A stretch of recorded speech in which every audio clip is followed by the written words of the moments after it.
سب سے پہلے تو ایک ضروری اناؤنسمنٹ کرنی ہے کہ as you know this is Islamic and historical channel. تو انشاءاللہ اس ہفتے سے ہم 3 سیریز اسٹارٹ کر رہے ہیں.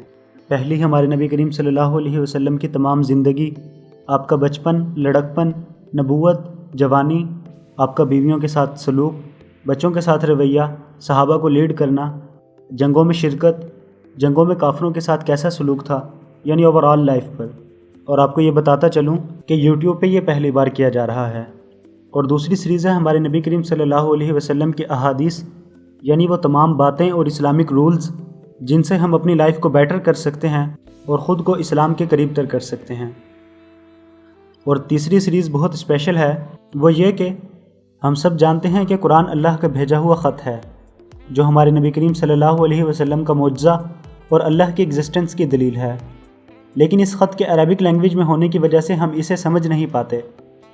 تو وہ تمام سٹوریز جو قرآن مجید میں ہیں یہ ان کی سیریز ہوگی. اس میں ہم آپ کو قرآنک سٹوریز سے آگاہ کریں گے جس کی وجہ سے 80% قرآن کی تعلیمات ہمیں سمجھ آ جائیں گی.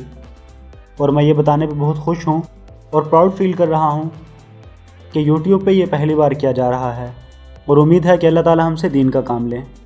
تو آپ سے گزارش یہ ہے کہ اس چینل کو ضرور سبسکرائب کر لیں اور بیل آئیکن کو بھی پریس کر لیں تاکہ ان تمام سیریز کی جو بھی نئی ویڈیو آئے اس کا نوٹیفیکیشن آپ تک پہنچ سکے. چلیں ویڈیو سٹارٹ کرتے ہیں.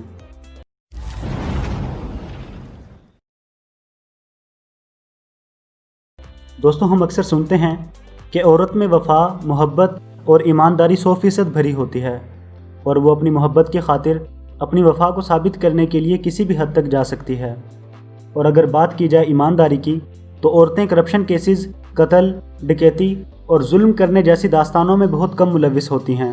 عورتوں کی یہی امیج دیکھ کر امریکن پارلیمنٹ نے کہا تھا کہ اگر ہم اپنی عورتوں کو جابز دے کر عہدوں پہ نہ لاتے تو آج امریکہ اس جگہ کبھی نہ ہوتا.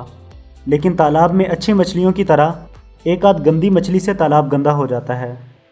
اسی طرح دنیا میں سب سے زیادہ کرپشن اور دھوکے کا کیس بھی ایک عورت کے سر ہی ہے، جس کی وجہ سے یقیناً دوسری عورتوں پر بھی اثر پڑا ہے. آئیے جانتے ہیں کہ وہ عورت کون تھی اور اس کا کیا مقصد تھا. دوستو، یہ داستان ہے ایک ڈاکٹر کی جس کا نام رجا تھا.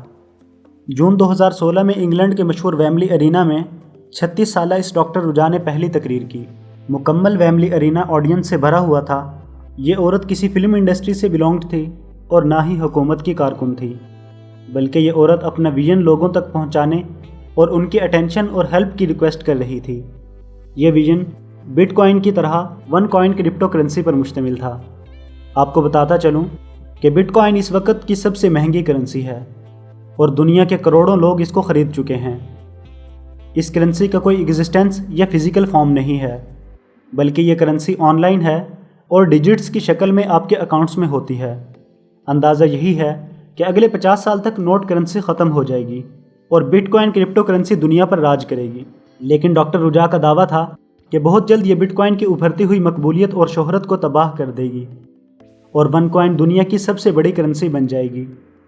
ڈاکٹر رجا نے ون کوائن کا تصور 2014 میں دیا تھا، لیکن 2 سال کے مختصر عرصے میں ہی وہ اپنی صلاحیتوں کا استعمال کر کے بٹ کوائن کو تباہ کرنے میں تقریباً کامیاب ہو چکی تھی. اس نے لوگوں کو چونا لگایا کہ ون کوائن میں انویسٹمنٹ سے ان کی انکم چند ماہ میں دگنا ہو جائے گی، اور یہ بھی کہ آنے والے وقت میں لوگ ون کوائن سے خریداری بھی کر سکیں گے اور ہم اس کو یونیورسل ایکسیپٹیبل بھی بنائیں گے.